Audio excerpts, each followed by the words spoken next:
Hello all, and welcome to Proudland, your Friday show with me and Proud. I'm sitting here with my co-host Proud. It's not true.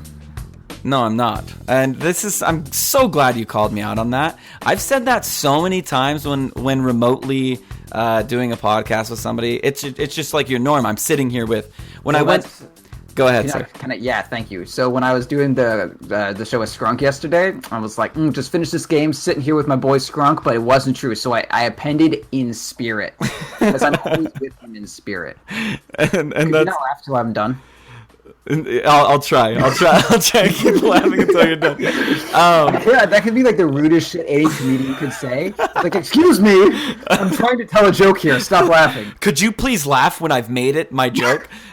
Laugh when I told you to. Oh, anyway, you know where I noticed this? It's funny that that's why I'm giving you all this cred, because I noticed this first when I did a bunch of interviews at TI5, not TI6, where I went around with the Tascam and everything, and every single interview started with, I'm sitting here with X. And were you like standing? And of course I was standing. Yeah, like as you were at TI6, so you know, like the environment at which I would have gotten an interview. It was much the same kind of drunk, a little bit annoying, but yeah, pretty much. And then I would end every single one of those interviews with same way. No, you're my biggest fan. Drunk. I ended them with "You're my biggest fan." You've heard that story, right? No. I talked to... I think I'm okay, though. Okay. No, you go on. No, it's honestly, like, you're probably the only one, like, that doesn't know this story. That's fine, then. Yeah, so if you want to be the only one that... I'll abridge it. I went up to Dota's most popular people, whether that be players or personalities, and ended every single interview with, "You are my biggest fan." Just like a douchebag, huh? No, like was it funny? I didn't mean to. Like no one ever corrected. Well, Denny corrected me like twice, and I continued doing it. Wait, was it on? It was on purpose, though, right? After he corrected me, of course it was on purpose. I'm not an idiot. But the first one was with PPD. PPD was the first interview I got, and it was. And you just fucked it up. No, the interview was like, "Hey, I know you guys are gonna win this. You guys are kicking ass. You guys are, Team Blue." I'm just asking how you ended up saying "You're my biggest fan." I meant to say "I'm your biggest fan. Thank you." Okay, so you fucked it up. Yeah, so I fucked up the ending, but it was still okay. Like, No, I mean, I don't mean you fucked everything up. Like, you're not. Yeah, that bad. I fucked a portion of it up. Yes. Okay, so the ending in particular, you fucked it up, but then it became your thing. I think that's how everyone's thing happens. Yeah. You know, like, And I've continued it on. I'll put a cut in here, and I'll insert a clip of somebody called me a yipey dog once. And it's not wrong though. It's not wrong at all. So we have a commercial where it's a yipey dog going yipe yipe yipe yipe. Why are you doing that? And I'm singing over it. Roland's biggest fans. You're Roland's biggest fans. To kind of play on the trope that I went up to 100 people. 200 people and said, "You're my biggest fan." And not one of them corrected me, but I wondered why I got all the weird looks. And I was hoping somebody would be like, "You're my biggest... Do you know what you just said to me?" And be like, "Yeah, finally, high five." But that's how little people even paid attention to the interview. Okay. Anyway, we are Proudland. This is the show that people say we tangentialize bullshit. We've got like one episode. That's not a trend yet. Yeah, that is not a trend. That is an isolated incident. And this is kind of an extension of this educational podcast that me and Proud didn't intend to do. Just like you were just saying, people's things usually become what. Sure. Well, no, you're right. Keep going. Like people. We didn't intend for this show to happen, but we both knew. Or at least I'm gonna speak for you in saying that educational show. I just called you up one day and I was like, "Hey, Proud, I need you to record a show with me. Do you have time? Could you do that?" And you're like, "Yeah." And it turned into this, what we thought was going to be conversational. It turned into this highly educational, yet conversational talk about Dota in general and just my questions as a 2K player to a 4.5, 5K player. And it was cool. I liked the show. It was well received. And so we decided to Well, I kind of broadsided Proud and was like, hey, dude, let's call it Proudland because it's all you and half of me. Let's be honest. And let's just like go into it. Let's just be ourselves. Talk about Dota. We both love it. And let's hopefully teach a few people things about it. Yeah. Are you using like the royal we? Because I feel like I'm using the royal we, sir. Okay. Yes, the royal we. One of my favorite instances. The best we in all the land. Yeah, is the royal we. The royal we. The royal we, man. What? Yeah, I'm referencing a movie I hope you've seen. Okay, probably not. I don't actually watch The Big Lebowski? Oh no, of course, yeah. What the fuck? Yeah, okay. I was like, yeah, everybody's like, you have to be under a rock if you haven't seen that. But yeah, what say you, ye Proud, on this right topic? Now? What I mean, like, how have you said what the topic is, or no? We haven't even mentioned what the topic is today. Okay, so why would you ask? What do you think? You think that we're being educational? Was I talking? Yeah. Okay, and what I'm trying to get out of you right now that you're not picking up on, because apparently both of us can't read each other's subtle cues, is that you hit me up and you were like, hey, dude, I re-listened to that episode, and it was educational as fuck. Oh, are we still doing the history thing? Yeah, dude. Yes. Oh. We're establishing the show. What say you, Proud? Yeah,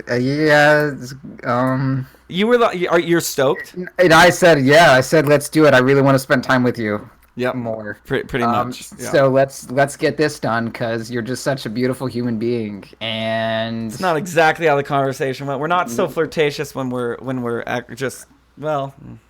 All right. So the topic of today's episode is the fucking safe lane. Yeah, okay? The safe lane. Is that okay? Are we allowed to? I would say the fourth quadrant and the second quadrant. If you were to look at this as a Cartesian plane, okay, yeah.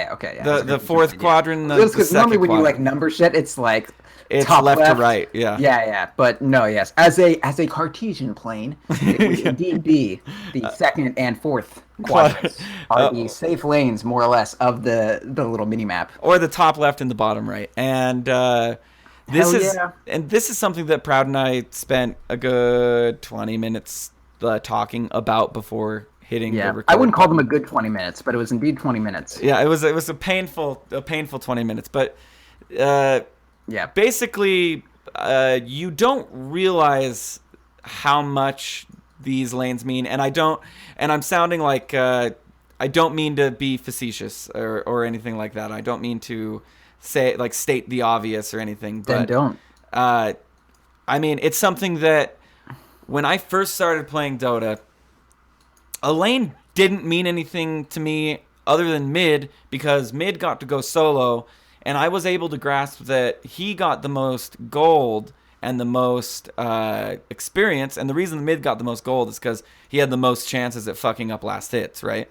They had the most opportunities to not have someone else contesting their last hits. Exactly. Or they were just able to right-click enough and get more than if two of us are right-clicking in the safe lane constantly. Yeah, and fucking everything up for everyone. Yep, that's standard. And so I started thinking, okay, there are a bunch of heroes, and this argument... You should go back to doing that. I should go back to doing that. But I'm fucking hilarious. Go on. But I just started playing Dota. Andrew had a year on me. Denny, I had about a month on Denny. And I said, hey, there are these heroes, guys, that have ults that seem more impactful than other heroes. And the big examples I used at the time were... Let's hear it. Venomancer. Venomancer. Best hero in the game, not gonna lie. Best hero in the game. Not that great of a hero, but a pretty good No, hero. I love Veno. Fuck you. I'm not joking. I love Venomancer. Yeah, I love Venomancer too. I'll fight you, dude. No, I really do love Venomancer too. I thought you were being sarcastic. I honestly did. I've never been sarcastic in my life. You just fucking... All right. I really did think you're being sarcastic. I love Veno. I love Veno wards, and what I would do is I'd put the Veno wards all around the tower, and it would be great. And it wouldn't win us games, but the thing that I always noted was we always did well in the early game, yet we never were able to clinch the victory.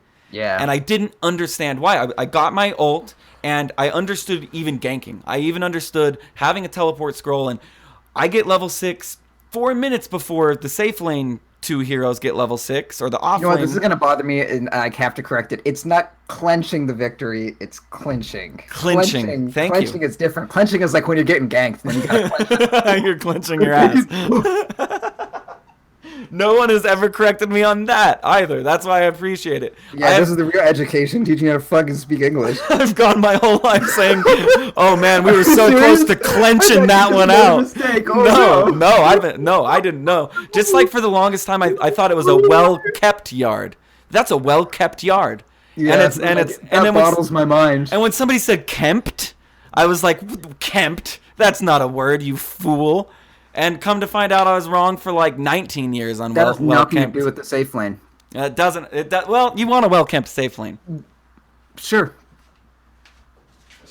you do. Sorry, I just had to. Okay. All right. Let's keep going. What, Good did point. you have a point, or were you just like Venomancer's the best? No, my point was that I didn't pay any notice to why people called it safe lane. It was just a name. It didn't mean anything. Whereas that name has a literal translation to it is the safer lane than going the hard lane or the off lane. That meant nothing to me. What meant most to me was these heroes have impact at certain times, and we need to send them mid.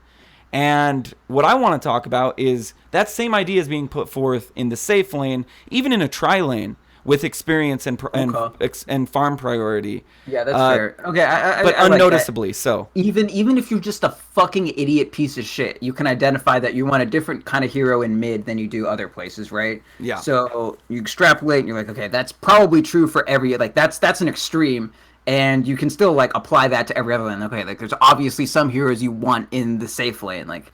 Some heroes can take advantage of the, like attributes that make the mid lane the mid lane. We talked about off lane last week. Some heroes can take advantage of what makes the off lane. And now we can talk about what, advantages or like what attributes of heroes make them able to take advantage of what makes the safe lane the safe lane. Yeah, and what you would get laughed at for saying I want to run this as safe lane, and what you wouldn't get laughed at for, like all the time in my 2K pubs, and people have seen on stream. I want to go safe lane Night Stalker, and rightfully so. People are like, "No, dude, like that's not a hard carry. Don't go safe lane Night Stalker. Don't do that." And I get away with it sometimes. I got away with it today, and we won because I snowballed, and that's the only reason. But these misconceptions get built up in people's heads because when they say, "I want to be a Night Stalker safe lane," and then they snowball and win. They have now been validated. They have now been told, "Hey, guess what?" They feel validated. They feel validated, and now it's going to take a lot of people saying they're wrong in order for them to truly accept that they're wrong because it worked. You know what I mean? I endeavor to be one of those people. You want to be one of those people that creates a hero in a lane that he doesn't belong in? No, I endeavor to be one of those people that convinces them that they are yes, wrong. and I hope for you to become that as well, because there are things that are wrong, and we used this word a lot last week, but the skeleton of the map suits certain heroes better in different places on the map. Yes? Yeah. Sure, yeah. Yes. Absolutely. And so getting these people to think that Night Stalker isn't a hard carry safe lane, and getting laughed at, and getting laughed at just makes you want to do it more in my 2K pubs. And so, I guess maybe that's unique to you, but okay. But I it'd be cool to know why not. Hey, he has a nuke, he has a silence, he has an escape, you could say. You have named his skills, okay. He has an escape. When it's dark, he runs real fast and attacks real fast. I just want to say, funniest conversation I ever fucking witnessed. I was on some forum and someone was talking about why you get Vlad's on Faceless Void, and someone just mentioned it has health regen, it gives you life steal, it gives you some mana, and it helps you push. So it's a great Faceless Void item. And someone was just like, you have successfully named all of the stats on Vlad's. Why is that good on Faceless Void? And that's exactly what I did with Night Stalker just then. Crit on Sven. Well, it gives him crit. Like, fucking thank you. That was great. Now I understand why he wants crit. But okay, that's easy for you to understand because you're at this level of thinking where when you build Vlad's, you know that you're getting mana, you're getting health, you're getting lifesteal, and that's good. but you also know why that's good on your specific hero and why that's good on your specific hero in the specific lane. Some people won't build that if they do a safe lane void opposed to an off lane void. You know what I mean? Sure. And so why does all that matter is the delineation that we really need, right? Is why in the fuck does it matter that Faceless Void needs health regen, mana regen, and lifesteal? Or why does he need that? Yeah, or why would he need that in the off lane and not in the safe lane? Or why would Night Stalker why wouldn't he go safe lane? Yeah, I get you. You know what I mean? I know. And that's kind of, those overarching questions, those giant questions need to get answered and get out there. I feel like we're hitting the page limit on our abstract right now. Yeah, I think we are. Okay, so I'll stop going. And the reason this abstract's hitting me hard, I've been recording this goddamn other show about Pablo Escobar, and it's been all abstract. So yeah, we can go into the more objection-oriented objection, not objection. Okay, sorry. Those are words. I meant to say objective. I feel like we were talking about slightly different things, but we're set. We are set. Okay, all right. So we're gonna talk about the safe lane, aka El Safe. That's it. No, yeah, that's what it's called. Yeah, definitely, that's what it's called. It's like that's maybe a weird thing. So, to say. Anyway, in the El Safe. In El Safe. Well, there's two, so it'd be Los Safos, yeah. Yes, in Los Safos. Okay. So in the safe lanes, the proest thing to do. Well, okay, let's dial it down a little bit. In your pubs, Roland, because I don't want to have to think for myself here. Okay. In your pubs, what do people do in the safe lane? I don't care about what they know, why they think they do it, but what ends up happening. Okay, what ends up happening? It starts in the pick phase, and they put a hero there, and it gets either criticized or it doesn't get criticized. Interested in that. How many heroes are there? Let's start super basic. Usually two. In my pubs, we usually have a jungler, or we usually just have a 2-1-2. Okay, so let's say it was the kind of match that no one in your pubs whined about. Like, what do your pubs consider the ideal safe? Okay, the ideal safe lane. The ideal safe lane would be Sven Crystal Maiden, Sven Dazzle. Okay, so they want something that is referred to as a carry. We don't even have to address what that even means yet. And Sven could be Juggernaut. Sven could be... So they want two heroes, and one of them is going to be someone who scales, and one of them is going to be someone who doesn't. I don't even think we understand that it scales. I don't either, but that's what they believe. Yes, that's what they believe to know, is that this hero is good late game. That's what's effectively happening, whether or not they understand it. Okay, so we can say that's okay. So now what does it mean for a hero to scale? Do you even fucking know? I mean, I understand that scaling is both a combination of gathering items and gathering levels, because levels give you stats. Scaling is a combination of items and levels. So let's go back to talking about so let's talk about off lane and safe lane a little bit. So in these pubs, in the purest form of Dota, the dual lane, you have two heroes in the off lane, and you have two heroes in the safe lane. But you want someone who scales more in the safe lane, even if you're not aware of it. That's if you're saying I want Sven there, that's what you're communicating, whether or not you understand it or not. Uh-huh. So what makes the safe lane you want scaling means you want items or golds or items and levels. Items and levels, yes. So the safe lane, you say it scales more but we know the mid lane. You're not splitting that experience anyway, right? Seemingly scales the best, but you have another guy who wants to kill you real bad, and you know that you are the least defensible in mid, or this is my understanding, and that's why, yes, the mid lane can start a snowball, but snowballs don't always happen, so that's why you have a safe bet or a safe lane. I would say that the mid lane is the most defensible. The most defensible. I feel for the most part, yeah. I mean, looking at the map, yeah. I mean, you're covered by, on both lanes. You're covered by basically your two jungles, your east jungle and your west jungle. You can easily back up into safe territory. So actually, it is really defensible. I would say the architecture is most defensible. The location is the least defensible, right? Because you can be ganked from either side. And compared to a chessboard, the center four squares are the most important. You know what I mean? Yeah. That's where the center four squares of the Dota map lie. Sure, that's fair. Yeah, so it just feels the most. It feels the most contended. It feels the most Okay. stressful. All right, let's dial it back from it a little bit. Okay, so we've established that you want someone who scales, whether you understand that or not, in the safe lane. And we've also established that you get the most, and scaling means levels and items, but you get the most levels from mid. So, and your farm is going to be somewhat contested. So, your experience is going to be maximized in the mid lane. And could you not cough? And was that you? That was me. Sorry. You done? I'll cut it. Yeah, I'm done. Keep going. Yeah, no, just okay. All right. So whoever's gonna scale most on levels, that's gonna be mid. They're gonna have their farms somewhat contested. Roland's gonna keep coughing a little bit. No, that was laughing. Oh my god, I hate you.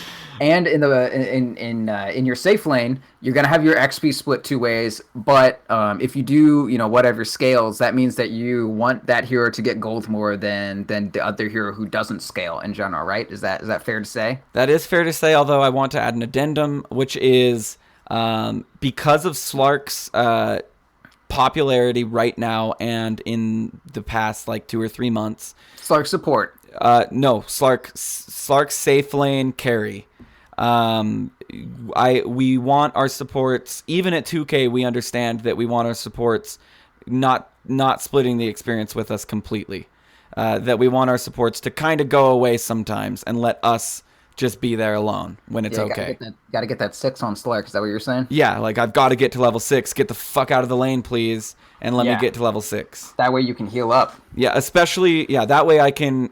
Yeah, exactly. That way I can farm more.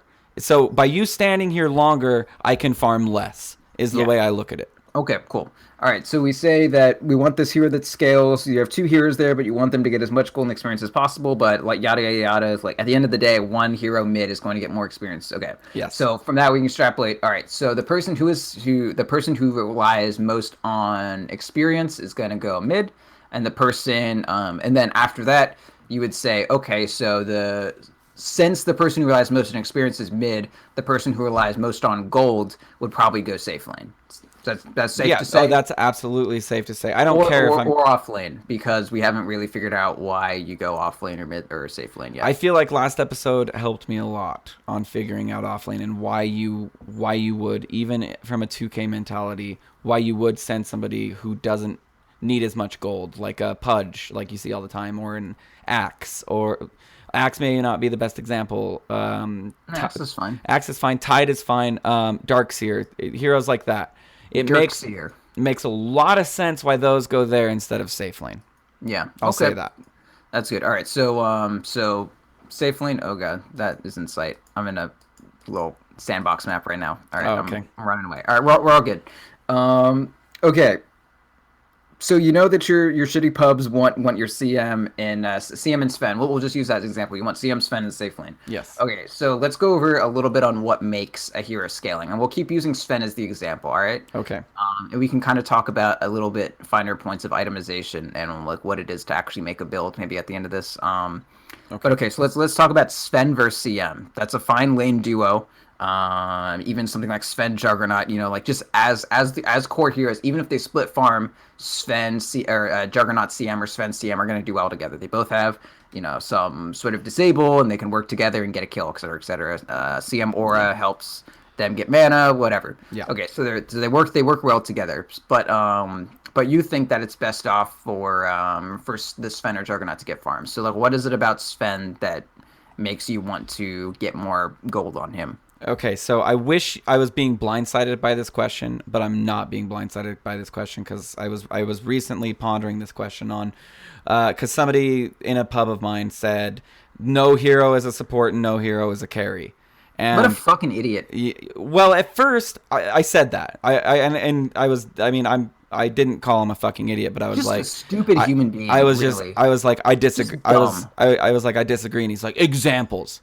Nincompoop. That's what I'll say. A nincompoop, for sure. And so I had to then use my noggin and say, okay, what is the differentiating factor between our two examples here, Crystal Maiden and Sven?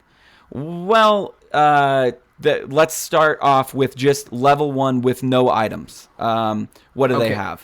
Level 1 with no items. Sven has a lot more strength. meaning he has more health. So he's tanky, sure. So he's more tanky than Crystal Maiden. He can take more hits than Crystal Maiden. Why do you care about farm at level 1? Why do I care about getting gold at level 1? Well, okay, so you're saying what makes them a carry, and a carry is about gold, right? So what they do at level 1 is really irrelevant to what they're going to do once they have farm, right? Because it is. When you're saying, so like basically the question is like, what is having gold on this hero going to accomplish as opposed to having gold on this other hero, right? Or how I interpreted it to him was, how are they each able to gather gold? And I said, okay, I feel like that's a different question. It is a different question, but my biggest point was that's too specific, babe. It is too specific, but CM Zara gives mana is the point that I was letting him know, and I was like, that's a very supportive thing. It's giving mana to everybody, and then I was like, Sven's passive, which is his W, cleaves, and I was like, think of the difference between those two abilities inherently. Okay. And I was like, doesn't that create enough of a, and I'm using this word for the second time, a delineation between this hero being in a more farm priority position because he already has a built-in skill to get gold, whereas you have a built-in skill to give people the ability to get gold, is how I explained it to this nincompoop. Okay. To which you're dumb, you don't know anything about the game. Yeah. You don't know what you're talking about. Well, that was a noble effort, Roland. Yes, that was my best effort. That was a good try. Okay, so let's take it out a little bit. So let's look at like the kit of CM in general. And we'll talk about scaling. And scaling means that with augmentation that you may acquire throughout the game, the general efficacy of your hero increases. Like, you can use these farms and levels and shit to fucking increase your power substantially to a point where you're increasing your power faster than other heroes are. All right, so let's look at CM. She's got Crystal Nova. That's a skill. It nukes and it does damage. It's got a kind of low cooldown. She's got Frostbite. That's another skill. It disables and it does magic damage. And it holds them there. It's a what's it called? An ensnare. A root or whatever you want to call it. Then you've got Arcane Aura, which gives other people, including you, mana regen, gives you more. So that's something to note. She does benefit herself more with her skills than other people. Doubly so. Yeah, and then Freezing Field, which is an insane amount of damage as long as you are uninterrupted and it's still channeling and it slows. Okay, so like when you say, all right, so how is this hero going to scale? There have been some additions to Dota that have made casters scale more. Intelligence now increases the damage you do with your skills by a slight amount. Every 1%, I believe. Yeah, something like that. Yeah, 1% damage. And the more mana you have, the more you can use these skills. So, I mean, if one of CM's problem is that she starts out with pretty low mana. Her skills are very expensive when you max them out. Frostbite 150, Crystal Nova 160. Her ultimate goes up to 600, so she barely even has enough mana to cast her spells once. And they get to such low cooldown. A 6-second cooldown on Frostbite at 150 mana. In 12 seconds, you're out 300 mana. Or in 6, because you cast it and then wait 6 seconds, then another. Yeah. Crystal Nova, 9-second cooldown. These are very fast casting abilities, in all honesty. And she's also like pretty squishy, so you can say, all right, like slow movement speed. She's slow too, so you would say, okay, with farm, like I would be able to cast my spells more often, right? So she's definitely not incapable of scaling. And with levels, you get more points in your Arcane Aura. That's good, right? If you have points in that early, then you need more levels to get your Frostbite and your Crystal Nova maxed out. Yep. So she definitely does scale.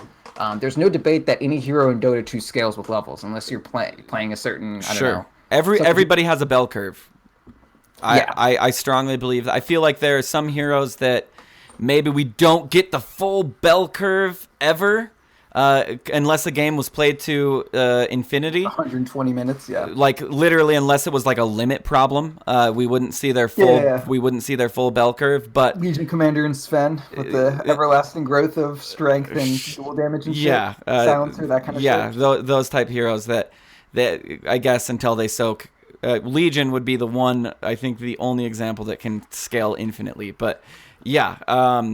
And Pudge and Silencer get close. And Pudge, Silencer would eventually just steal everybody's intelligence to infinity. I think you still gain, but I don't want to. Oh, okay. I think you still gain forever, but. But yeah, no. This idea of scaling from if you were to ask for instance, my wife, who it has less than 50 games, what's scaling? Yeah. She would say, well, when you play those heroes with the swords, they're stronger at killing Roshan and at killing towers and stuff. I can't do that as Crystal Maiden.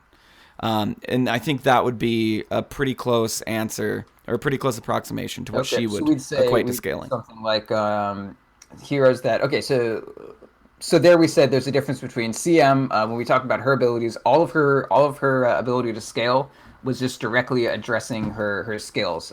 If we talk about the general attributes of the hero, her base attack time, which is an advanced concept, but basically it's the general it's the base value of your attack speed. If you have a shorter base attack time, it's just kind of like a modifier, like your hero just attacks that much faster as a rule.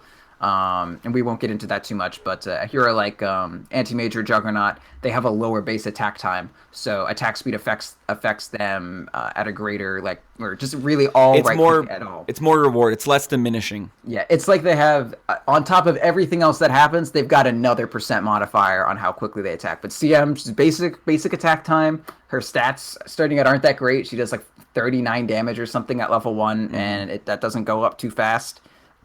She's also ranged, which Quelling Blade plays a big part in that. In as far as looking at gold, and farm speed and that sort of thing. Yeah, so she's ranged too, which is a blessing and sometimes kind of a curse. Yeah. But in general, it's just her skills. So if you say, okay, so she definitely does scale with levels. Definitely, absolutely scales with levels. And then you talk about items, getting more mana, more intelligence to increase her damage slightly, but that's true for everyone really. Octarine Core would slow everything by 25%. So instead of every 6 seconds, we're getting every 4 seconds. So she could cast 2 spells in 8 seconds. Sure, but does what? And then I would say, okay, how is any of that different from any other hero? Is there anything unique about Crystal Maiden's scaling? So you want to kind of go into these originally and say, okay, pretend this is a balanced hero for the most part. And as far as we know, CM's pretty balanced. We say, is there anything uniquely strong about Crystal Maiden? And I would say yes. I would say level 1 being able to do 1,000 damage to 1,000 magic damage to a creep. Scaling. Is there anything unique about this hero in terms of ability to scale with gold? Is there anything unique that she offers in terms of scaling with gold? With gold? No. She has some pretty meager. I mean, she just needs levels for the most part. Then her aura can take care of her mana. She doesn't need intelligence items that much, or a bigger mana pool. She needs tranquil boots and hopefully a blink dagger. You know what I mean? Like, yeah. Yeah, and you see freezing field. Okay, so she's much better if she doesn't get interrupted. So an item like a glimmer cape or a BKB. At the end of the day, your total, like what you need to be happy. The total of these items that do uniquely affect you, like Tranquil Boots is really good because she doesn't need any other sort of boots. She doesn't really care for the attack speed because her auto attack is not worth buffing up. She doesn't need Mana Boots for the most part because she's got Arcane Aura and she's very slow, so the move speed of Tranquil Boots is good. Cheapest boot option in the game, 1,000 gold, your boots are done.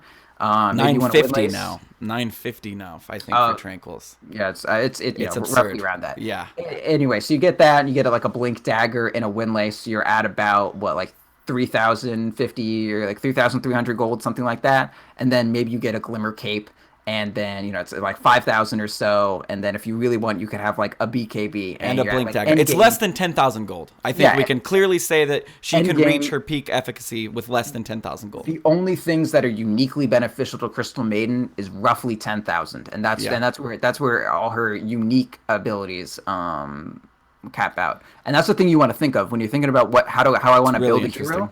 You got to say, what is unique about this hero? Like, what am I trying to play to? You look at, we actually just talked about this on the in-houses. AG said something about power treads on gyro, and I messaged him, and I was like, no, you just go phase every game. And he's like, oh yeah, what's that about? I'm like, well, flat cannon is what's unique about gyro. That makes it for a set number of attacks. He's going to spread his damage to everyone around him. And how do you play to a set number of attacks? So that's what's unique about him. So he's not just a carry for existing. Yeah. So how do you benefit off that? Well, it's a set number of attacks. The only way to benefit a single instance of an attack is to make it do more damage. because it doesn't maelstrom or anything. So Yeah. you just say, okay, phase boots have the most plus damage on him, so they're good for gyro. Also, his Q is very strong. It does damage to people close to him, and it's split and that sort of thing. So your positioning is very important. You want to stay on top of people. So phase boot, movement active. There you go. Phase boot on gyro every game, because that's what's unique about him. And that's a pretty goddamn, it's really hard to argue another point. Because, if I'm to play devil's advocate with you, which I completely agree with you, I'm just playing devil's advocate. You're kind of the devil. You could say that treads are giving you more damage per attack because of the stats, and say you have them on agi for gyro, so it is adding damage. It's not adding as much. 9 is a positive value. Yeah, so it's 16 less times 5 attacks, so it's a substantial amount of damage that's less. But he can get more mana out of it, so he can do more Qs. But it's really hard to play devil's advocate, to your point, because what's special about gyro? Being close to people and maximizing damage from flat cannon, etc. Having good positioning and early fighting, which we can go into why phase boots are. That's so a really cool example. That's a really cool example. Thank you. It's pretty much undeniably so phase boots on gyro, and you get some heroes where. Ricky, for instance, is in a weird state with boots, but we've already, like you said, we've filled our page limit on going off on tangents. Okay. So we're in the safe lane. We've identified CM. Do you know what the abstract, so what I was saying when I say on the abstract? Yes. In academic papers, you have you start off with the abstract or whatever, and then you Yes, I've written enough 50-page papers to. Okay, I didn't know if you were talking about abstract, we were talking in the abstract, or talking. No, I understood what you meant as far as going into defensible positions and getting into the abstract, the skeleton of the map. Not adding. I wasn't actually talking about abstract in that way, just specifically that. Oh, okay. Anyway, if this was an essay, that was the abstract. We're here's this world that we're dealing with. Listen to all these things. Yeah, it's kind of context. It's perfect. I usually see context. Smart. Yeah. Oh my God. Okay. Yeah, we've filled in the context, but what we have identified so far is CM. I'm just gonna shorten this completely. CM can reach peak efficacy with 10,000 gold. That's just gold. We're not accounting levels. With her scaling, she doesn't really need more than 10,000 gold. Nothing can be uniquely beneficial to her versus any other hero once you get past 10,000 gold. Yes. Okay, now let's talk about... If you had a blank slate hero that had no abilities or whatever, the only things that would be better on CM versus this blank slate and do nothing hero is 10,000 gold of items, and then it is nothing. Yes, and I feel like there are other heroes that may even have less gold that they need. But that's I feel like that 10,000 mark's a pretty good mark. Now let's talk about levels with CM. Where does her bell curve start? Where does it end? How should she be skilled all the way to 16? I don't want to get into that. Oh, okay. All right, that's fine. It's kind of because it's the most subjective part about her. I want to stress here as much as possible that if you look at the mid lane, that's the levels lane for the most part. I mean, if you really want to look at it, so it's as we said earlier, one of the things the off lane, it's a little hard to do some stuff. You may end up just with an individual solo hero there, and they're a hero that's mostly just interested in levels because it's kind of harder to farm in the off lane for such and such reasons we talked about. And then the mid lane is you get a lot of levels and a lot of gold both, because it's really difficult for them to deny you anything. You at least get deny experience because you can just sit on that high ground right under your tower, et cetera, et cetera. Yeah. So mid lane is the mostly levels and then fairly gold lane, but then safe lane, which is the lane we're talking about, is the lane where you put the person who wants gold the most. Is that fair? And that is something that is completely understood, even by the nincompoops. Maybe not. They don't even know why. They don't even know why, but they know it's that way. They know it's which is it's not because they're stupid and they're sheep. It's because they're able to understand that there's a reason that people do things, and God fucking bless them that they know that they're going to carry in the safe lane even if they don't understand why. Exactly. You don't understand electricity? That's fine. Just still don't get hit by lightning. Yeah, or still don't stick a fork in the don't completely understand global warming. Just don't buy 3 Hummers. I don't explain it to you. You just need to know what not to do, and we're okay. And it's not disgraceful. I just don't want you to kill us all. Okay, that point made. All right, now let's talk about Sven. Let's do the comparison there. Okay, all right, here we go. Sven, I've been playing a shit ton of this hero, by the by. And me, he's my most played hero. Sven, yes. Okay, absolutely. Man, same fucking person. He's what's got me all my camp stacked. That's why I have 3,000 camp stacked in like 400 games. So proud of you. Is because of Helmet Dominator, but yeah. What an item. Yeah, exactly. I'm gonna get to Dota 2 with you real quick. Yeah, okay, so let's look at Sven. So look at his first skill. Pretty similar to CM, in all honesty. High mana cost. It's just a spell. He has one stun. From level 1, he can stun once. His cooldown doesn't even matter because by the time the cooldown's over, he can't stun again for a little while. There's someone who doesn't own a mango every time. Well, I do your start every single time. Yeah, which is Stout, Tango, you don't Mango, want to use South. your fucking mango on the first goddamn kill. Well, unless it's like you're gonna get first blood and the rune, it's a lot of gold invested. For the mango itself.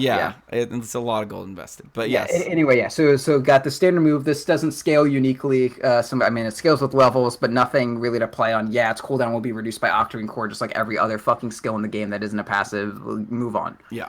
Okay. So then we have Great Cleave. Mm-hmm. Let's actually talk about Stormhammer a little bit more. You brought up some really good points with Stormhammer to me, by the way, which I'm going to tangentialize for just a second. Getting a second point in Stormhammer has secured me probably 100 more kills since I've started doing it. Yeah, dude, it's fucking good. It's against standard builds. If you guys follow like standard builds, you usually go like 1-4-1-1. Of course, you get your point in level 6, and then you max out cleave, and then you and you leave one level in stun until level 10, I guess. Yeah, until you're until level 10. Yeah, and then until 12. Oh, until 12. Yeah, other points. In 12 you get 2 points in it. So, yeah, that's one thing I'm gonna say is sacrificing a point in cleave is what you told me to do. Makes a fuck ton of sense. Yeah, I mean, you're normally laning until you're like level 7 anyways, which is at which point you can have 3 points instead of 4. Like, once the cleave goes up to 66% cleave damage, I mean, I don't need to talk about this too much, but creeps, I mean, you're hitting the big creep. The creep has some armor, so as a whole, even if you have your Great Cleave maxed or not, you're still going to, like, the other creeps are going to die before the big one, even if you're at 3 or 2 points for the most part. So it's not too big a deal to have one less point until you, once you go for ancient stacks, you need it. You do need it. But with 3, you can do it. And in a way, it helps your creep equilibrium, only having 3 in Great Cleave.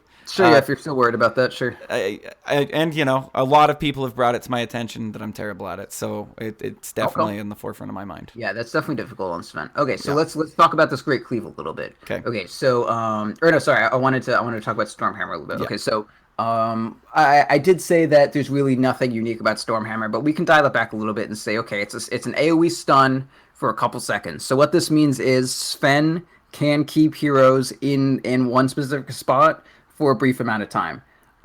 So that's something to think about as part of his kit. Okay. And area of effect. Did you mentioned that? Yeah. Yeah. So it keeps them do damage, which is whatever. Like the damage part isn't really something to play around too much. But you can say he does some magic damage, and he can keep he can keep a group of people in the same place for a small amount of time. Yes.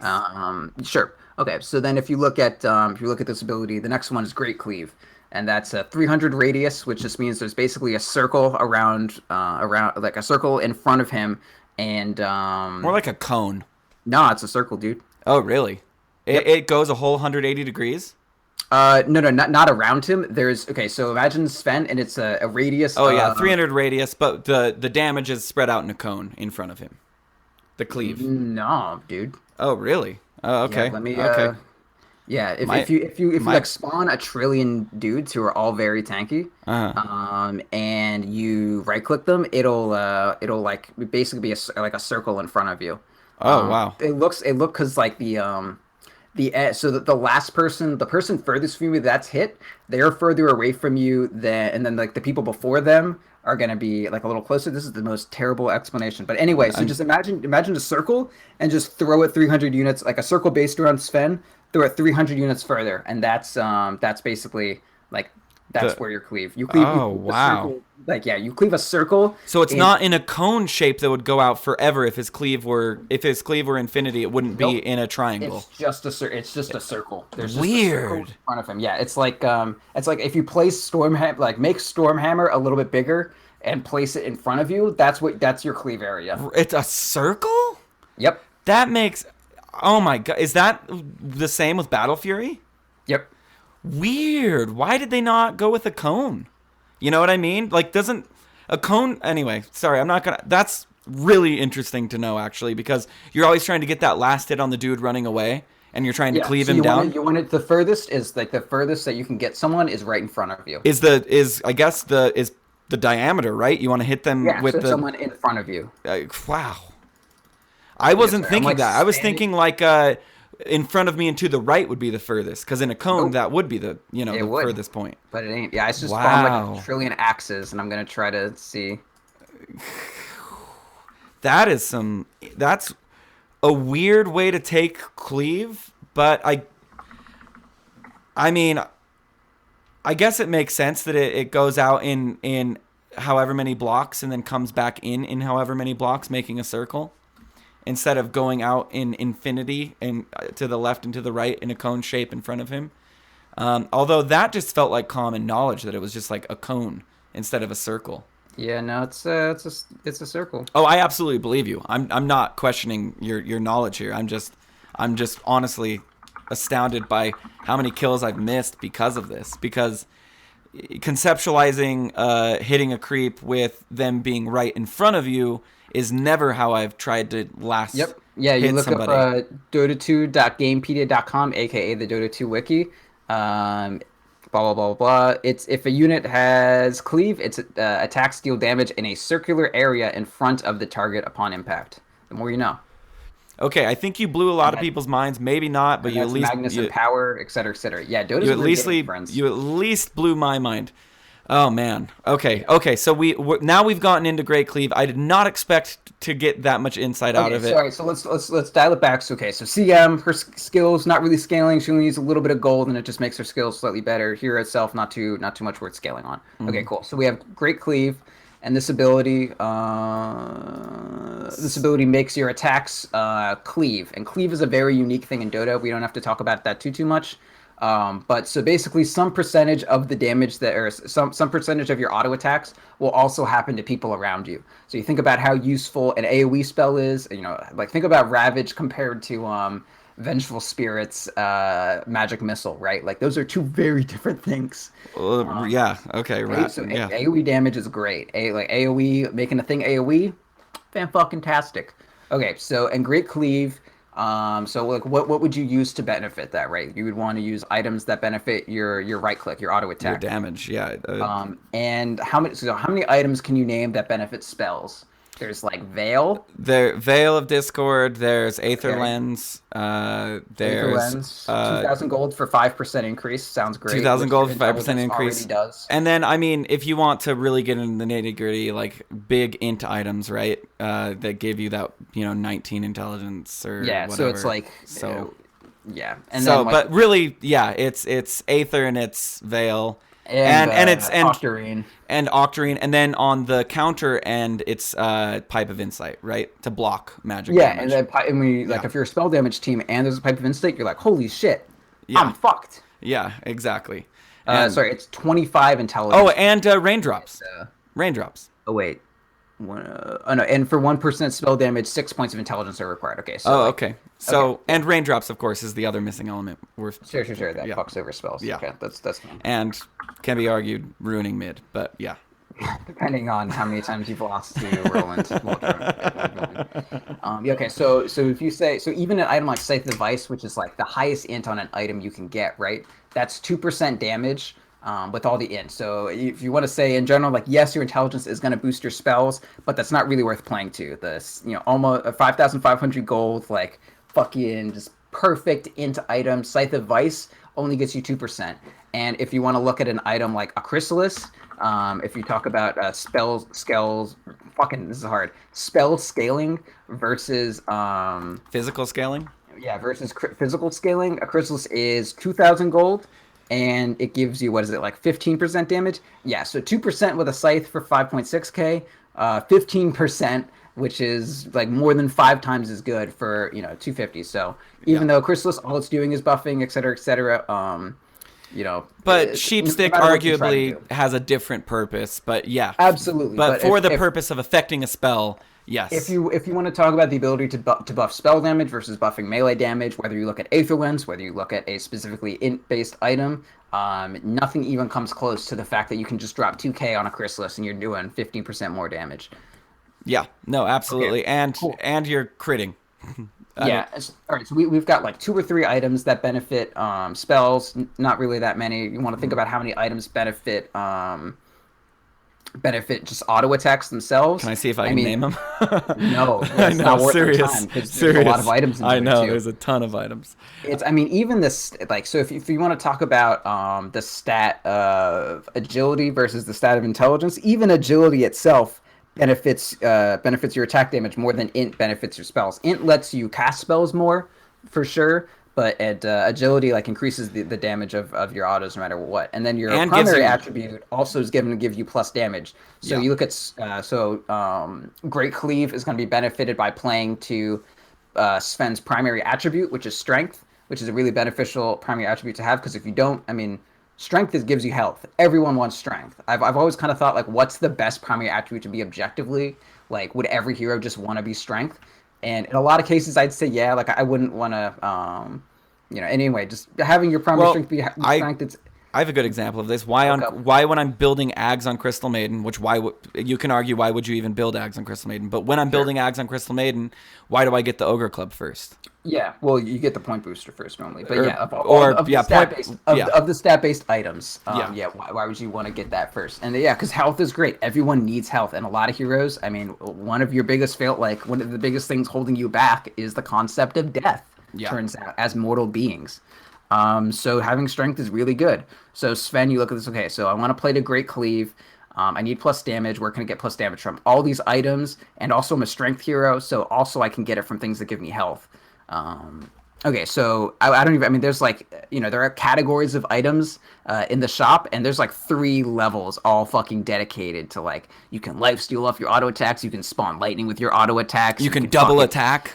Our newest edition. You can crit. You can apply minus armor. You can magically hit people with MKB. That was brought up to me recently by you. Yeah, you can make your attacks also proc little things. You can avoid. You can, like, pierce evasion. You can reduce armor. Yeah. You can do a lot of shit. You can fucking backstab someone from invisible for physical damage. Yeah. You can. There's a lot of physical tricks. A lot of physical tricks. There's a shit ton of items that benefit physical attacks. All right, and your primary stat also benefits physical attacks. All right, cool. So we've established that Cleave is a fairly unique, or Cleave is a thing about Sven that gives him more avenues to scale off of. Okay, is that cool? Yes, absolutely. All right. And that is very interesting, the circle. I feel like that will improve my Sven play. Okay. Thank you. All right, so we got Great Cleave there. So that's one of the things to play too, is that you can do damage in AoE, and you say, okay, let's just talk about what we know about Sven so far. So we have Stormhammer, which groups of people in an AoE and keeps them still. Sven is a melee hero. He's best at hitting things that are not moving, or if things are moving away from ranged here, you can still get a couple attacks off. If things are moving away from a melee hero, they're fucking gone.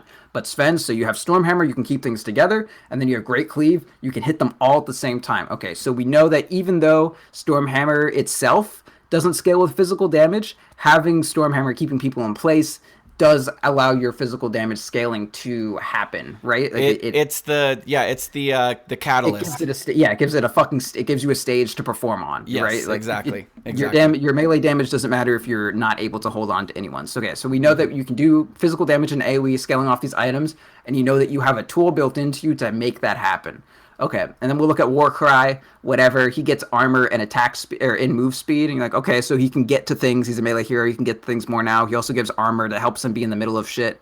He's a strength hero, I won't even address that he's a strength hero, but he has high strength gain, so he's tanky. He's a melee hero, and he has something that helps him get in the middle of it. He wants to be right-clicking other people, so that means that he wants to be the one who fucking knocks, right? Like, exactly.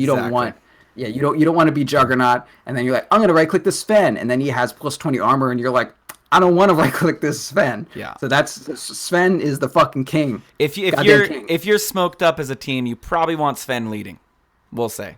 Yeah. Unless he has a blink tag or something like that, and he can get up in there. Do that. And Okay, so we say, okay, War Cry, another thing, it helps him deliver. So we know he scales off of Great Cleave. We don't really want to talk too much about how he scales off War Cry. He doesn't really. All we need to say so far, Great Cleave, and he has 2 abilities that help him deliver that. All right, and then we move it one further, and we'll just look at the ultimate real quick. God Strength. He basically gets incredible. So he gets bonus damage. And that bonus is based off what his base damage is. We don't need to get into this too much. This will be like more of a kind of like advanced weird thing later. But in Dota, there's base damage, and then there's plus damage. Items that give you plus damage, it'll say something like Daedalus plus 80 damage. And a base damage is damage that's just derived from your primary stat for the most part. So if you look at Sven, he's got 3.0 strength gain or 2.7, whatever. Unless you're around Venge, I'm guessing, which increases your base damage as plus, and it's added to you as plus damage. Yeah. Oh, it is added to you as plus damage. Oh, okay. Yep. Otherwise, it would just like keep happening, right? Like that would just be a. So Sven starts with like 65 damage, and then gains 0.27 every level, plus all strength, etc., etc. So and so that all gets multiplied by your ultimate. So it starts out you get plus 100% damage, and then 150, then 200. Okay, so like what's unique about this? The unique thing here is that it increases your damage based off your base, and your base is only increased by strength for the most part. So how would you play to that? This is an easy one. How would I play to God Strength? To like kill Sven, I guess, is that? No, how would you play Sven? Like, what would you do on Sven to take advantage of God's Strength? What would I build on him? Yeah, like what items? So this is kind of a tricky question because I know what to build on Sven, but the information you're giving me is I'm thinking like Sanj and Yasha. I'm thinking like because the strength and the speed. I know that agility gives me attack speed. Let's dial it back a little bit. Okay, so you want strength. Let's talk about that a little bit. Yeah. So God's Strength benefits off your strength, sure. The maim slows, which is going to get them, which allows me to get closer to them. I don't care about that right now. I just want to talk about strength. Okay. So God's Strength gives you fucking percentage bonus or whatever, and that's based off your strength. So you want strength. Yeah. Because you're saying that's what's unique about Sven. Like God's Strength is his unique thing. So you want as much base damage as possible. Well, that's the seemingly apparent big thing. Yeah. If that makes sense. It's like if you just looked over Sven, you'd say, okay, put 6 Reavers on him. That would probably be the best thing you could do for Sven. Is that not your build? No, it's not my build. But when you read his abilities, you think the more strength, the better. 6 heart Sven. Why does he need boots? He has E. He has his War Cry. He can run on people type thing. Okay. So we say strength is strength, like giving strength, which makes him tankier, also gives him plus damage, right? Yes. Okay, so like the tankier you are, also the more damage you do. So that's what's cool. That's one of the cool things about Sven. And then we can take it on a little bit. Like, okay, so now not only he's a right clicker that does scale with all these right click items with Great Cleave, but he also compounded also scales amazingly with strength and scales with being tanky. Yeah. So now he has this cleave that cleaves and makes you do your physical in an AoE, and then on top of that, he also gets a huge benefit from being tanky, and that translates to more fucking damage. And converts that to CM, she can reduce the cooldown of a 300 damage nuke a little bit. Yes. That's a fucking world of goddamn difference. That took a lot of time. But basically, there are heroes like Sven who have incredible fucking abilities to scale uniquely. And you think about all these... so on and so forth. Yes, Sven also likes cleave. Sven likes double hits. Like, Daedalus doesn't have any fucking strength on it. But why do you like it? Because at some point, Sven, he has pretty good base strength. He gets his plus damage, etc., etc. And he does enough damage on his own that you then can add another damage multiplier like crit, and then it goes fucking out of control. Like, one of the cool things about physical damage is you have multiple avenues of damage multiplication. You have attack speed, you have crit, you have the additive plus damage, so you can have a nice base, and then you can have 2 different multipliers off it. It's like having high armor and evasion at the same time. Like exactly. It just becomes impossible to fucking surmount. And thinking it's weird because we're talking about how the more strength Sven has, the more damage he does, the more tanky he is, build strength. Yet Sven's standard kit The only thing that has strength in it is Echo Saber and Treads. And Power Treads and BKB. So BKB, Echo, Treads, right? And sometimes you build Armlet. I'm not a big fan of that. I don't. Myself. I don't. That's not in my. I guess my what I would think is a kit, but. Sure. And then you also are going to upgrade at some point to either Satanic or Heart of Tarrasque, correct? Yeah. So Okay. That's something. For scaling, for like the late game scaling, yeah, you do get that big boon of strength from the Reaver. Yeah. Okay. So, but like the way I think of Sven is, I kind of think of him as this like. I read an article on the main difference between Lifestealer and Sven, and I'm not going to tangentialize on this too much, but Lifestealer is doesn't need as much gold. He's kind of in your face. He's kind of fighting right away, whereas Sven wants to slow down, get farm, get to a critical mass and fight.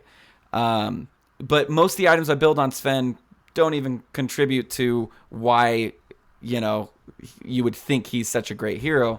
And really what makes him so good is his ability that we've already gone over, Stormhammer, in conjunction with items that give him incredible move speed, like Blink. Blink Dagger is just an incredible move speed item. That's all it is. Yeah, positioning item, we'll say. Yeah, positioning item, sure. So I can blink in Stormhammer, and before I blink in, I hit my ult. So I have God Strength on, and then I have an Echo Saber. It's a great way to deliver your fucking your unique assets to other people. It's putting the curtains on the stage, right? The Blink Dagger, sure. and then the Stormhammer is setting the stage, and then the Echo Saber is the great performance, right? Whatever. And so Sven definitely unique in that you kind of think of him as a stat hero, but he's not played that way right now. A what hero? As a stat hero. Stats, yeah. Well, he's not really played as a stat hero. He's not your Medusa. He's not your Morphling. He's not your He's not your Drow. He's not your stat hero. Yeah, that's fair to say. Anyway, I don't want to get sure. too held up on Sven. But also, we could say that is a way that he also scales very well with levels. Yeah. But we don't need to go too. But yeah, so he probably scales better with levels than CM. We'll also say. So Sven in general he scales very well. And we also can say through Great Cleave, like yes, we've already established that he farms or that he scales very well with gold. But Great Cleave is also a great ability in helping you acquire gold. So not only is he a hero that is going to use the gold well, but he's also a hero who's going to acquire the gold well. Yes. Which is another way that's okay. Well, why do I want to allocate farm to him? Because once Sven gets enough of a starting point, he can utilize that Great Cleave. Like he doesn't. So there's like several ways to acquire gold in lane. There's some that can be sped up by having farm, and some that don't. If you're just last hitting in lane, if that's all you're doing, it doesn't really matter how much. Like as long as you have 50 damage, you can get almost every last hit if you're skilled. Yeah. But then if you want to talk about if all you're doing is farming lane, no amount of items are going to make you acquire gold from that lane any faster. You kill the creeps as they spawn. Yep. But then if you're farming the jungle and you're trying to kill like a jungle camp and then go to lane and then go to kill a stack and all that shit, that's when farm comes in. Yep. So you would say, okay, so if this hero can acquire farm faster than purely through the lane, I want to get him to that point as quickly as possible so that someone else can, last hit with their 50 fucking damage, like your shitty CM who's now level 5 and has 50 damage finally. Yes. Okay. And hence the Helm of Dominator. Which one of the core items on Sven, sure. And I know that I started playing Sven when Helm of Dominator was core, but I know for a very long time it was Mask of Madness. It was Mask of Madness. It was Sanj and Yasha. It was basically playing to the strengths that we've identified, getting up in their face, scaling with strength related items, and right clicking people down. As you grew stronger and stronger and stronger, hitting faster, doing more successive hits. Now that I feel like with the addition of Echo Saber and the addition of other items, we're starting more of a shock and awe burst hero now. We're now to the point with Sven that we can say, hey, look, the lane isn't enough. I can now go Brown Boots into Helm of Iron Will into Mask of Madness, or not Mask of Madness, Helm of Dominator. I can dominate a creep right away. It can even be a jungle creep, so I don't steal farm from myself. I can even go grab a ranged jungle creep You still get the jungle. Yeah, and you know what I mean? And you still don't take any farm from your lane, not even 40 gold, 50 gold, Always whatever. do the enemy ranged creep. Yeah, the enemy range creep is the way to go. But I'm saying you can waste your time and go, and hopefully there's a satyr camp where you can get the white satyr. Okay. And you can basically, and this is where like I said earlier in this episode, where I've got 2,700 of my camps stacked. The majority of them, of course, some of them come from like me playing Sand King or doing whatever, but the majority of them are stacking the ancient. So now what I'm doing is I'm basically taking 2 lanes, right? I'm setting up a second lane for me, and I call it my Blink Dagger lane. I honestly do. I feel like my ancient stack is my Blink Dagger. True. And it's when that's why it needs to be warded and needs to be held. Like we're getting off topic. We are getting off topic. I'm sorry. I'm gonna pull you out of this one. I won't talk about Sven forever. Yeah. All right. So all we've said, all we've established this whole episode so far is CM no one farm, Sven very one farm. Yes, but I think it's also playing to the complexity of the game that it takes this long just to explain 2 heroes. Sure. Yeah. Their Dota's about as complicated as fucking reality and Mahjong, maybe. I guess we'll go that direction. I don't know. I don't know how to play it. I mean, I saw it in Avatar, right? But like, not the movie that no one knows any names of the characters or can quote anymore, but the actual Avatar children's cartoon. Anyway, fucking okay, yeah. So we know that gold happens more in the safe lane. And we've identified that people in general think that you want to put certain heroes that scale well, and you want to pair them with certain heroes that don't scale well. Obviously, I mean, you can tell me why you want to pair a hero that scales very well with a hero who doesn't, need to scale. Well, okay, let's take it back a little bit. Why would you want a hero that does scale versus a hero that doesn't scale? Like, why do you want a hero that doesn't scale? I view this like super mathematically. Like I see Bell charts. Okay, I see Bell graphs. I see Crystal Maidens. I look at the intersection of Crystal Maiden and Sven, for instance. Where do they intersect? Well, they intersect right off the bat as far as their bell curves are going up. CM's is going up faster than Sven's is, but by the time Sven's gets up there, CM's is almost completely worn off, if that makes sense. So basically CM is boosting me, if you will, to get to my peak. Okay, so it's not... Her peak comes before mine, thus helping me reach mine. So it's not so much that you like CM because she doesn't scale, it's that you like her because she is strong early. She's strong. She allows me to reach my peak. She is a means to my end. So, in theory, there could be a hero that is strong early and also scales that you could run in the same position as CM, and it would be like objectively better, all things equal. I can't think of one, but yeah. What about so basically what I'm describing is a support that can transition into a core. Yes. So think about Venge. I think Venge. Venge is a decent example. Naga support is a great one that you didn't say. Thank you for making me do that. Sounds smart. Naga support is a hero. I mean, like, you've all seen games sometimes where we're like, you know what, game got kind of late. Naga got a fucking Radiance. Yeah, and it doesn't even matter if it's like a 40-minute. I mean, if the game's going long enough. And she got a Radiance, she got a Radiance. Yeah, and that's something Crystal Maiden probably will never acquire. You know what I mean? Yeah. So and then there's like Silencer. I had a game earlier where my Silencer got like 3 or 4 kills in lane. We were against a dual lane. It was like I was on Sven. There's a Silencer. We just shit on this person. And we had a Pudge mid, so it's like, buddy, you're a core now. Like, this is your job. I was praying that we would have another core in this team besides me, and it's you. Like, you're the chosen one. At my level of play, it is definitely Vengeful is the prime example. When you see the Venges with the butterflies, or when you see the Venges with the Desolators, I love that shit. Yeah, man. It was so fucking cool. And I mean, I've seen a lot of skilled Vengeful players that I know that they pass right through my MMR, because they start out, they say, okay, I'll buy wards and courier, that's fine. They sit with me in lane as Sven while I miss half the creeps, miss half my last hits.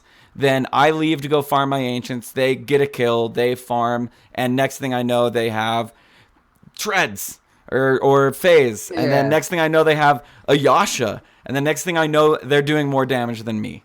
Yeah. You know, and there's support items you can get for that. Like I played a Venge game where I like got a bunch of kills early, and I was like, I want to be a core. I didn't get to play safe lane. I'm gonna do it anyways. Yeah. And I just got a medallion early because I mean that helps you right click and down people, right? So you can still there's some heroes we can still kind of tread the line, like a silencer. You know, maybe get like a force staff, like that'll still help you once you eventually get to that hurricane pike, et cetera, et cetera. So there's some supports, but in general, I would say at least right now, Dota is a pretty balanced game. Support Alchemist, not that strong like it was a couple years ago.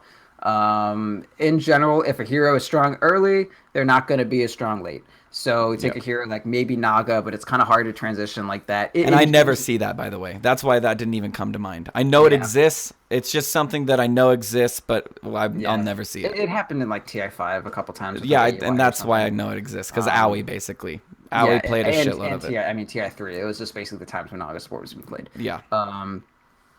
Let's see. It's an interesting point, though, because you know, Wraithing support used to be. I mean, there's a lot of various things. I used to love Sven support because then I would get to play Sven and also be a support. Because I mean, what is that? Just like War Cry and Stun? Yeah, but you have a stun. You can go very efficient strength items and still be like a respectable right clicker. Like I would just rush. I would have like Brown Boots Armlet. Wow. Okay. And a blink, and I would just like blink stun people, activate Armlet, be tanky, give everyone some armor, and just punch some kids. Well, it wasn't bad, honestly. And I know you're gonna like shake your finger at me when I say that this Drow jungle is effectively a support. When I do Drow jungle, I mean it's stats E, stats E, stats E. I'm building agility. I'm going to utilize my ability to say tangentializing, so I don't ever have to hear about your Drow jungle. It works. All right. Shut up. Your fucking dirty mouth. I am supporting. Filthy fucking kid. And I do transition into a core. I'm just saying. And that's my justification for it. Okay, so it has taken us a very long time to go over this, and honestly, with less tangents than I thought. I feel like the safe lane is much too large for us to cover in one episode as we started digging. The structure of what makes a hero is very deep, especially what makes a build, et cetera, et cetera. But so things how much time we got, kid? We're 70 minutes into an episode. Oh my fucking god, what? Yeah, we're 70 minutes in, and we haven't even touched on. Oh my god, we'll pick this. I was like, man, we're gonna get through these few lanes and then we're done. No, we got a lot to do. No, I think there needs to be at least a part 2 on safe lane, because I want to talk. This is my lane, dude. This is like I know this is your lane. I want to talk about the defensive tri-lane and how to do it correctly. I want to talk about warding at different times. I want to talk about where should my first ward go. So we didn't even talk. We just talked about what makes a hero a scaling hero versus not a scaling. Honestly, hero. We really just talked. We talked about heroes that go in the safe lane. No, all we did was talk about what Sven is. Let's be fucking honest. This episode was about Sven. It's really hard though. Fuck. And well, no, I think it's actually really. It's a really cool, like almost like a experiment where you record a show and you mean to go over a topic, but trying to even get into that topic, you have so many prerequisites that you can't even start until you address them. And I think using Crystal Maiden and Sven, they're both core heroes to Dota 1. I mean, they were there. Shut up. I just made myself mad. If anyone brings up Sven Ags and how we didn't talk about that, I'll fucking slit your goddamn throat. I was going to bring it up. I was going to say, why would God create an Ags for Sven if nobody builds it? You know what I mean? That's what I was going to ask. I was going to literally phrase it similar to that. Sven, sometimes I was like, maybe I'll get this. The answer was always no. Like, maybe Alchemist will give it to you. Is it just one of those in your junk drawer where it's like, I'm having a fun game and I'm definitely going to win. I'm going to build an Ags on Sven. That makes your other hero. So what's unique about Sven is that he plays to his base attack, et cetera, et cetera. Your base stats turn into even more damage. Like it's like you permanently have a double damage on. And every strength that you get, like Heart doesn't add 40 damage to you. It adds 120 if you have R pressed, et cetera, et cetera. So in order to take advantage of that, you have to be playing with other heroes that take advantage of that. So you're playing Sven in the safe lane for the most part. Who else? Like, who are these base damage heroes? They're fucking illusion heroes that are playing the goddamn fucking safe lane. Like, what mid laner is going to take advantage of? I mean, like, at most, you basically do, like, the Drow effect. We're like, oh, man, my support gained 40 damage. What about Luna? Luna's Lunar Blessing. Yeah, what about that? It's another safe lane hero. Yeah. And yeah, I wouldn't really probably be played with Sven. What does that have to do with God strength, dude? Yeah, I guess so. That would just be really another wasn't. plus damage, huh? That would just be another plus damage, not I plus just base. don't understand what's this relevant. Like, what is the connection? Well, no, the connection being Why did you bring up Luna? because her aura. That's why I brought up Luna, lunar blessing. But we addressed this earlier in the episode that's plus damage. Don't patronize me, you asshole. No, Okay. I actually, because like you're the drawback that you're saying that I'm patronizing you isn't even on my radar. Then walk over it. Then just never mind on the Luna thing. All I'm saying is Luna adds damage. You didn't even bring up Luna. All right. Anyway, we're talking about God's sake. The aura, the ag. Like what? Anyway, there was a. I can't think of a hero that helps boost his ags. Here's the issue. The only heroes that benefit from Sven having an ags are basically your safe lane hero or other safe lane heroes. So the only way you get a benefit off God strength is you run Sven support. And as I said, I used to like Sven support. I don't anymore because there are other good heroes in the game now. Mm-hmm. And there was a time where I think we saw almost every hero picked at TI. There was a time where it was like Disco Pony and Storm Spirit, and then there was a time where there were a lot less available heroes. Like Lion wasn't even good, and et cetera, et cetera. So like, man, a hero with an AoE stun, that's pretty cool, and I can play him. Like, I'm gonna be Sven support, et cetera, et cetera. So Sven Ags, can you think of any situation? I don't want to talk about Sven eggs, man. Okay. We're not gonna talk about Sven eggs. No Sven eggs in this fucking podcast, dude. That item is shit. You bring it up again, I'll slice your fucking throat. I'm gonna try and make it. Did you ever play Doom? The game Doom? Doombringer, the hero. Yes, I just played him today. Just played him today. Like, Jesus Christ, dude! Yeah. Like that's from the seven hells. Yeah. Yeah. That's you slice your throat. Like he's scary. Damn, are you using sound clips or is that you? No, that's me. Yeah, damn, I just really wanted to do my Doom impression. It's a good Doom impression. Dude, I used to walk around doing that, and fucking the person I was seeing at the time was like, "Please stop saying slice your throat in the fucking Doom voice." And I was like, why? Anyway, oh man. All right. So So I want to tell everybody that we intended to talk about safe lane, but like I said earlier, there are just way too many prerequisites to jump right in and talk about safe lane. On the next episode. Next time on Dragon Ball Z. Next time on Proudland. Expect for us to talk about why it's called the safe lane. And it is intentionally called the safe lane. I think we can all agree. First, let's encapsulate what we got. Okay. So safe lane hero where primarily gold happens because off lane is we talked about off lane and why that's like a little harder to farm in that lane. We talked a little bit about what makes the safe lane. But we say if like mostly experience, you don't really have someone directly contesting you on an even playing field in the off lane or in the mid lane for the most part. So you always will get experience in the mid lane. Farm is a little bit harder to come by. Safe lane, for reasons that we haven't quite got into yet, there's going to be some hero that scales well with farm, one that doesn't. You're going to prioritize the gold on that hero. The experience is going to be split two ways. So you have 100% gold intake, as close to it as you can get, going to one hero ideally. And then you have the experience split. So you're going to have one hero in the safe lane who scales well with gold, like a Sven, and a hero that scales not with gold, but is also a good enough hero to complement your team. The hero that forces the Sven into reaching the peak. What'd you say? The hero that's able to cover Sven during the laning phase. Yeah. The hero that's able to facilitate the Sven getting that farm that he needs from the laning stage, right? Yeah, so which is definitely a thankless job to just be like, my sole purpose is to get you so you're doing well. Dude, I fucking played Venge, and I got like 3 fucking ganks early game, like all by my fucking self. I just like ganked mid lane twice. I killed the off laner, and then my off laner just decides to feed. Like, I worked my life. Yeah, I know. To put you in a good position. I know. It hurts. It really is a thankless job, and all these people that like, I see all these Reddit posts and all these. We have somebody within the guild that just reached 5,000 MMR by just supporting. And I validated that shit. I went back and looked at like their last 100 games. All supports got 5K by supporting. And god damn it, like they need to go see a psychiatrist. probably. You know what I mean? With all the shit that they had to go through to get there. You think prescription is really going to solve that? I don't know. They I need think maybe talk therapy. For the best. Yeah, maybe talk therapy is what they need. Yeah.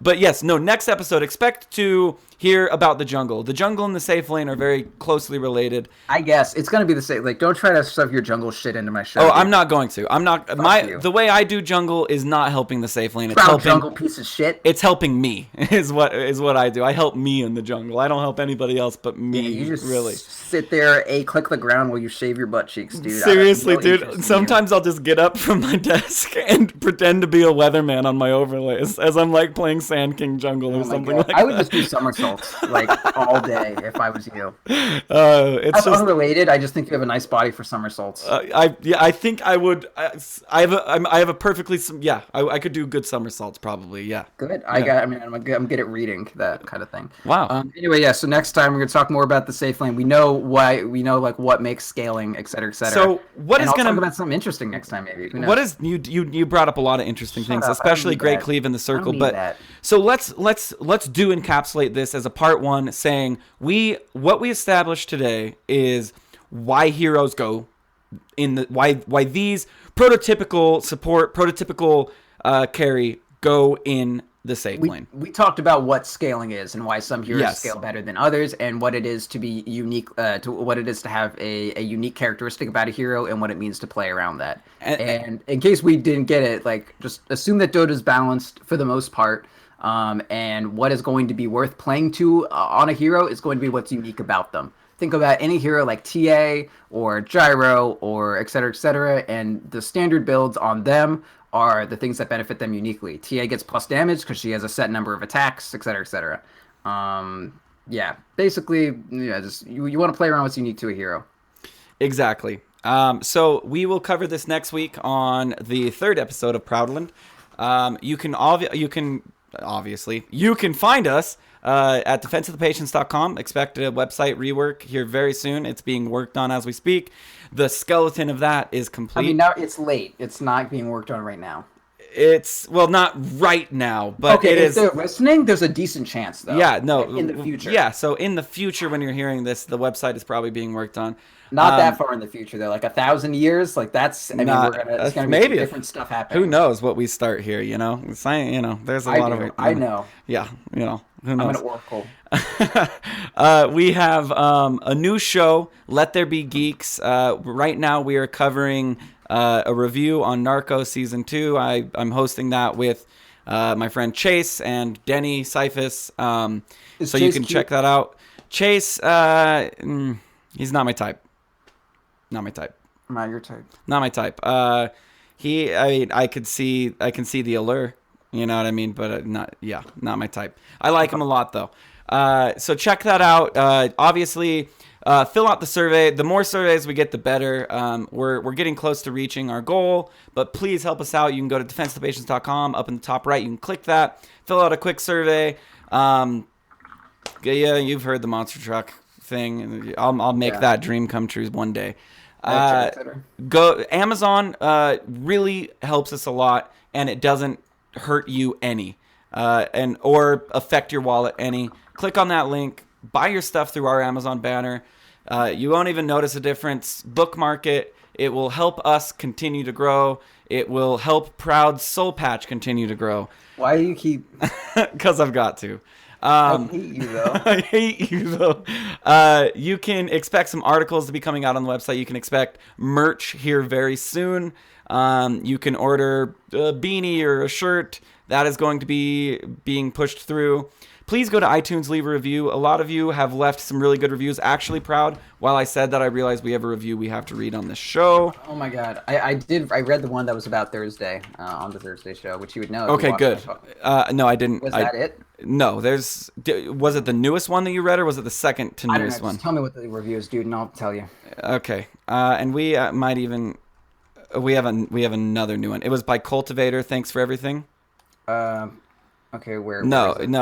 You probably read the one from Frozen. I'm guessing. Yes, I love Okay. Frozen because he was nice to me. Yeah, he's a cool guy. We got to meet him. He told me about this car that we have and how it can crawl in sand and stuff. He's a super cool guy. But Cultivator, 5-star, thanks for everything. This podcast is a superb collaboration between a variety of people from all walks of Dota and will appeal. That's the one I read. Say again? That's the one I read. Is that the one where they talk about how me and Sam are the best show?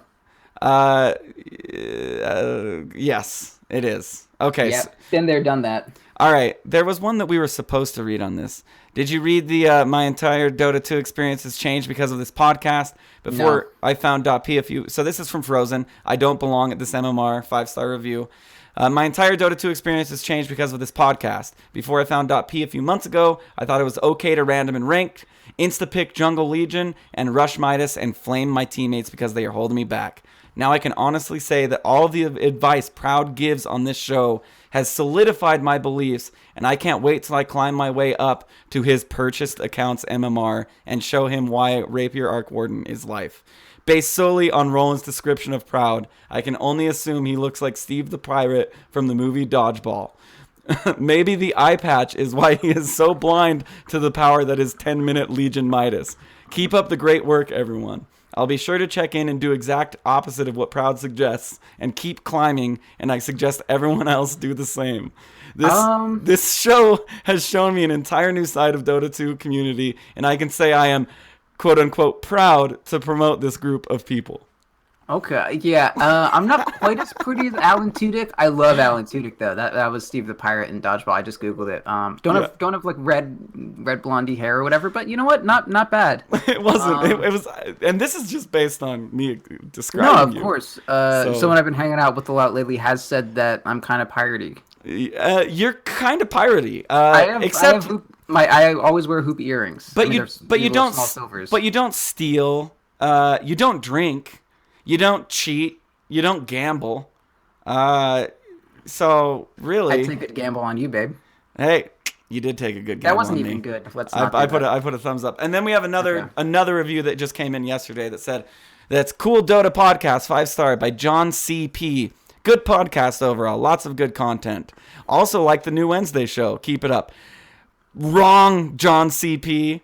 The new Wednesday show sucks. Let's not attack Should we not? People with poor opinions. Okay. All right. Well, the Wednesday show's all right, I guess. They're fucking dumb.